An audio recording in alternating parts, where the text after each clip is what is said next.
Good morning students, how are you? कैसे हो सब? हेलो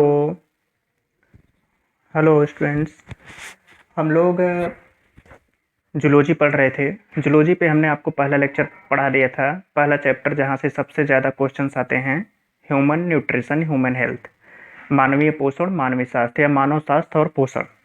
इस चैप्टर को पढ़ाने का एक ही उद्देश्य था, क्योंकि कोई भी कंपटीशन हो, UPSC, UPPCS, RO, ARO, UP triple SC, PET, TET, जितने भी गवर्नमेंट एग्जाम होते हैं, सबसे ज़्यादा जो साइंस से क्वेश्चन उठता है जूलॉजी में, यहीं से उठता है सबसे ज़्यादा। चाहे अपन सॉल्व पेपर देख लीजिएगा। तो हम लोग मानव स्वास्थ्य और पोषण शुरू किए थे। हमने आपको एक ब्रीफली बता दिया था कि मानव स्वास्थ्य और पोषण में कैसे कैसे पढ़ना है, उसकी हमने डिफिनीशंस आपको बता दिया था कि ये डिफिनीशंस आएंगी, जो कि हम हर चैप्टर के पहले करते हैं ताकि चीज़ों को अच्छी तरीके से समझ में आए।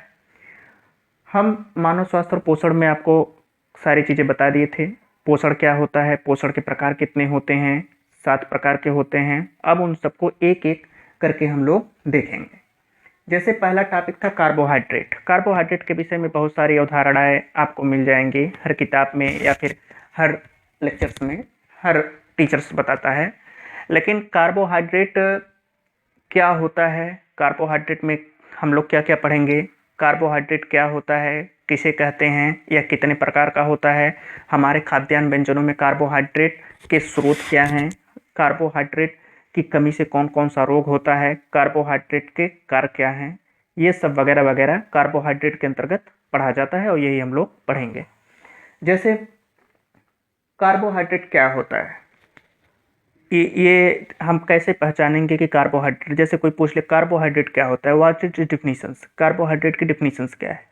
तो कार्बोहाइड्रेट की अगर डिफिनीशंस की बात करें तो एक ऐसा कार्बनिक यौगिक जिसमें कार्बन, हाइड्रोजन और ऑक्सीजन पाया जाता हो। अब कार्बन, हाइड्रोजन, ऑक्सीजन पाया जाएगा तो उसका अणु पाया जाएगा, और उसका अणु 1:2:1 के अनुपात में हो। अर्थात एक ऐसा कार्बनिक यौगिक जिसमें कार्बन का एक अणु, हाइड्रोजन के 2 अणु और ऑक्सीजन के 1 अणु होते हैं, वो सभी कार्बोहाइड्रेट कहलाते हैं। इसका जो रासायनिक फार्मूला है वो CH2O है, 1:2:1 यहाँ पर लिखा हुआ है। और दूसरा, ये जल योजित कार्बनिक यौगिक होते हैं। जल योजित कार्बनिक यौगिक का मतलब जैसे एल्कोहल, कीटोन, एल्डिहाइड, ये अभी आप केवल एग्जाम्पल के रूप में देख लीजिए। जब हम लोग पढ़ेंगे केमिस्ट्री तब इसको हम विस्तार पूर्वक पढ़ाएंगे तीनों को। जल योजित कार्बनिक यौगिक का मतलब होता है जल के अणु को त्यागने वाला। ठीक है, तो इस हिसाब से इसकी परिभाषा क्या हो गई, एक ऐसा जल योजित कार्बनिक यौगिक जिसमें कार्बन, हाइड्रोजन, ऑक्सीजन 1:2:1 के अनुपात में पाया जाता हो, तो वो कार्बोहाइड्रेट कहलाता है। अब बात आती है, जब इसकी डिफिनीशंस हो गई कि कार्बोहाइड्रेट को आप पाया किस में जाता है। जैसे हम जो भोजन करते हैं उसमें हम कैसे देखेंगे कि ये कार्बोहाइड्रेट है, कार्बोहाइड्रेट नहीं है, कैसे पहचानेंगे, तो उसका परीक्षण होता है, वो हम अलग पढ़ाएंगे। लेकिन ये भोजन में जब कार्बोहाइड्रेट की बात आती है तो भोजन में यह 2 रूपों में पाई जाती है। कैसे कैसे, एक घुलनशील शर्करा के रूप में। अब यहीं से आपका प्रश्न शुरू होता है कि भोजन में कार्बोहाइड्रेट पाया जाता है, जैसे विकल्प दे देगा घुलनशील शर्करा के रूप में, अघुलनशील शर्करा के रूप में, दोनों के रूप में, इनमें से कोई नहीं। तो आपको आंसर पता रहेगा कि घुलनशील शर्करा के रूप में कार्बोहाइड्रेट पाया जाता है, यह शुगर होती है घुलनशील शर्करा। और दूसरा जो मैंने कहा 2 रूपों में पाया जाता है, अगर अघुलनशील के रूप में कार्बोहाइड्रेट पाया गया तो वो मंड के रूप में पाया जाएगा, स्टार्च, स्टार्च आलू में पाया जाता है। और अगर घुलनशील के रूप में पाया जाएगा तो वो शर्करा के रूप में पाया जाएगा। इस हिसाब से भोजन में कार्बोहाइड्रेट 2 रूप हो गए, 2 रूपों में पाया जाता है, घुलनशील शर्करा और अघुलनशील मंड। अब आता है इसकी डिफिनीशंस हो गई, टाइप प्रकार क्या कहते हैं, रूप हो गया। अब तीसरा आता है कि इसको बांटा कैसे जाए, डिवाइड कैसे किया जाए, कि ये कौन सा कार्बोहाइड्रेट है, ये कौन सा कार्बोहाइड्रेट है। तो इसके लिए रासायनिक संगठन के आधार पर कार्बोहाइड्रेट को 3 प्रकार में क्लासिफिकेशंस किया गया, यानी 3 टाइप में, यानी 3 प्रकार के वर्गीकरण में कार्बोहाइड्रेट को डिवाइड किया गया। कौन कौन से? तो कार्बोहाइड्रेट के अगर आपको प्रकार की बात आती है तो 3 प्रकार के होते हैं। जैसे मोनोसेकेराइड, पहला प्रकार जो कार्बोहाइड्रेट का होता है वो मोनोसेकेराइड होता है। मोनोसेकेराइड क्या होता है? ये रंगहीन घुलनशील होता है। इसका अन्य नाम शर्करा है। मोनोसेकेराइड को शर्करा भी कहते हैं। अगर आपसे प्रश्न पूछ लिया गया शर्करा क्या है तो आपका सीधा आंसर होगा मोनोसेकेराइड। पूछ लिया गया मोनोसेकेराइड क्या है तो आपका सीधा आंसर होगा शर्करा। ये कैसे होते हैं? घुलनशील होते हैं और रंगहीन होते हैं। इसको मीठा कार्बोहाइड्रेट्स भी कहते हैं। इसके 3 नाम हो गए और 3 के तीनों नामों को आपको याद रखना है। कार्बोहाइड्रेट का पहला प्रकार मोनोसेकेराइड, मोनोसेकेराइड को शर्करा कहते हैं। शर्करा यानी मीठा कार्बोहाइड्रेट भी कहा जाता है। ये पाया कहाँ जाता है? सभी जीवों में ये मुख्यतः खट या पंचकार्बनिक शर्कराएं ही होती हैं। जीवों में आप देखते होंगे कि वहाँ पर खट और खट या पंचकार्बनिक शर्कराएं होती हैं। अब हम बताएंगे खट या पंचकार्बनिक शर्कराएं क्या होती हैं। खट कार्बनिक शर्करा का मतलब होता है कि एक ऐसा कार्बनिक यौगिक जिसमें 6 कार्बन पाया जाए, यानी कि जो कार्बनिक यौगिक है वहाँ जो कार्बनिक समूह है उसमें कार्बन की संख्या 6 हो तो उसको खट कार्बनिक शर्कराएं कहते हैं। जैसे ग्लूकोज, फ्रुक्टोज, गैलेक्टोज। ग्लूकोज आप सुने होंगे, देखे भी होंगे, खाए भी होंगे, पिए भी होंगे। फ्रुक्टोज, गैलेक्टोज, ये जो होती है खट कार्बनिक शर्करा होती है। इसमें शर्करा में 6 कार्बन पाए जाते हैं। जैसे मीठे फलों तथा शहद में ये अधिक होती है षट कार्बनिक शर्करा। अब दूसरा होता है डी ग्लूकोज। डी ग्लूकोज क्या होता है? सबसे अधिक पाई जाने वाली शर्करा होती है डी ग्लूकोज। जो प्रकृति में सबसे ज़्यादा शर्करा पाई जाती है वो डी ग्लूकोज होती है। और मज़े की बात क्या है, इम्पोर्टेंस क्या है इसका, कि ऊर्जा के लिए इसी का ऑक्सीकरण किया जाता है। अब यहाँ पर आपसे क्वेश्चन पूछा जाएगा कि ऊर्जा के लिए किसका ऑक्सीकरण होता है? तो ऊर्जा के लिए डी ग्लूकोज का ऑक्सीकरण किया जाता है। ये हो गया आपका कार्बोहाइड्रेट्स के प्रकार, टाइप्स और ग्लूकोज खट कार्बनिक शर्करा। अब दूसरा आता है ग्लूकोज के विषय में एक कहावत है कि जीवों का ईंधन पदार्थ कहा जाता है इसे ग्लूकोज। यहाँ पर आप डी ग्लूकोज देखे हैं। डी ग्लूकोज जो है ऊर्जा के लिए इसका ऑक्सीकरण किया जाता है और ग्लूकोज को जीवों का ईंधन पदार्थ कहा जाता है। ये बहुत इंपॉर्टेंस है, इसको आप याद रखिएगा कि जीवों का ईंधन पदार्थ किसको कहा जाता है। तो जो जीवों का ईंधन पदार्थ होता है वो ग्लूकोज को कहा जाता है। अब दूसरा आता है पंचकार्बनीय शर्करा। पंचकार्बनीय शर्करा अर्थात एक ऐसा कार्बनिक यौगिक जिसमें 5 कार्बन पाए जाते हैं। एक ऐसा कार्बनिक समूह जिसमें 5 कार्बन पाए जाते हैं। जैसे राइबोस हो गया, डीऑक्सीराइबोस हो गया, इन सब में 5 कार्बन पाए जाते हैं। अब इसका उपयोग क्या हो गया?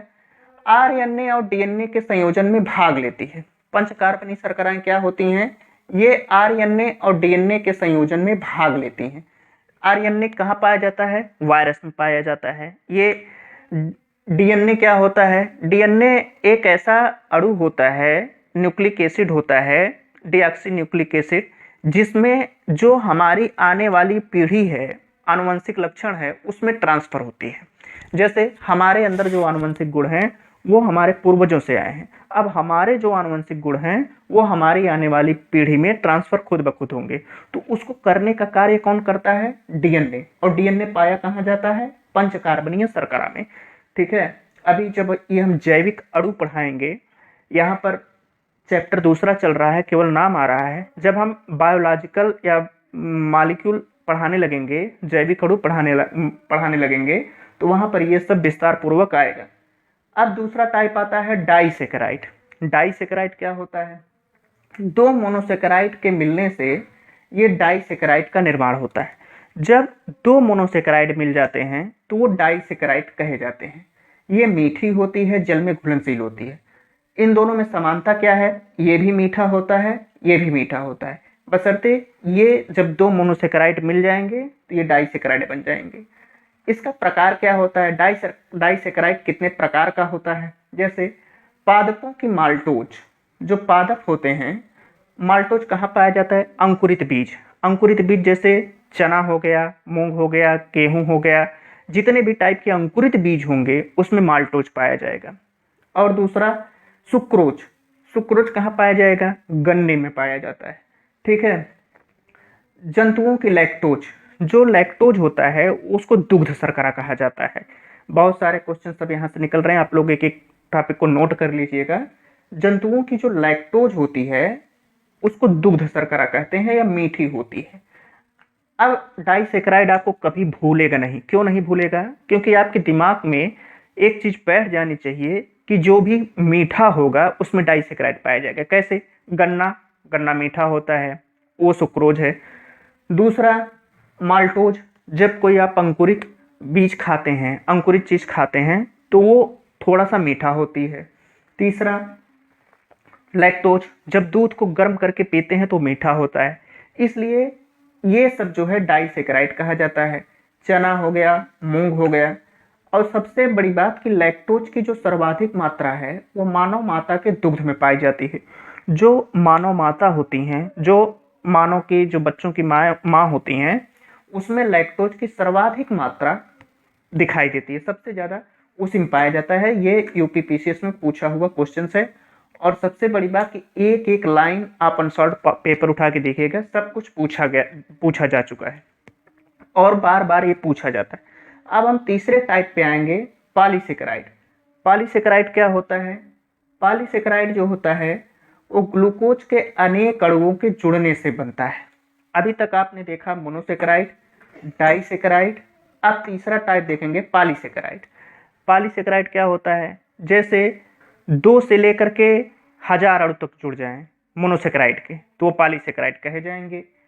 अब 2 से नहीं, जैसे ग्लूकोज हो गया, 2 अणु जुड़ गए मोनोसेकेराइड के, डाइसेकेराइड। जैसे 10 अणु अगर जुड़ गए 10 से लेकर के 1000 तक तो पॉलीसेकेराइड में आ जाएंगे।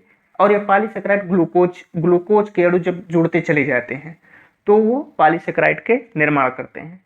ये होता क्या है पॉलीसेकेराइड? पॉलीसेकेराइड सबसे बड़ी चीज कि अघुलनशील एवं जटिल होता है। जब ग्लूकोज के अनेक अणु जुड़ जाएं, जैसे ये 1 है तो उठाने में आसानी है, और अगर 10 हो जाएं तो कठिनाई आ जाएगी। उसी हिसाब से जो पॉलीसेकेराइड है वो अघुलनशील, पहली चीज ये घुलता नहीं है, अघुलनशील है। दूसरा ये जटिल पॉलीसेकेराइड होता है। इसका एग्जाम्पल क्या है? ग्लाइकोजन, ये यकृत में पाया जाता है। ठीक है, ये यकृत में पाया जाता है। स्टार्च, ये आलू में पाया जाता है। अनाज, सेलुलोज। सेलुलोज के विषय में एक यहाँ पर प्रश्न है कि पृथ्वी पर सबसे अधिक पाया जाने वाला कार्बनिक यौगिक है ये बायोपॉलीमर पॉलीसेकेराइड होता है। इस सेलुलोज को एक और नाम से पुकारते हैं बायोपॉलीमर पॉलीसेकेराइड। और ये करता क्या है? पृथ्वी पर सबसे अधिक पाया जाने वाला कार्बनिक यौगिक सेलुलोज होता है। तो इस हिसाब से आप लोगों ने देखा कि कार्बोहाइड्रेट क्या होता है, कार्बोहाइड्रेट्स के टाइप्स क्या होते हैं, कार्बोहाइड्रेट्स कितने प्रकार का होता है, उसका क्लासिफिकेशन क्या होता है, मोनोसेकेराइड क्या है, डाइसेकेराइड क्या है, पॉलीसेकेराइड क्या है।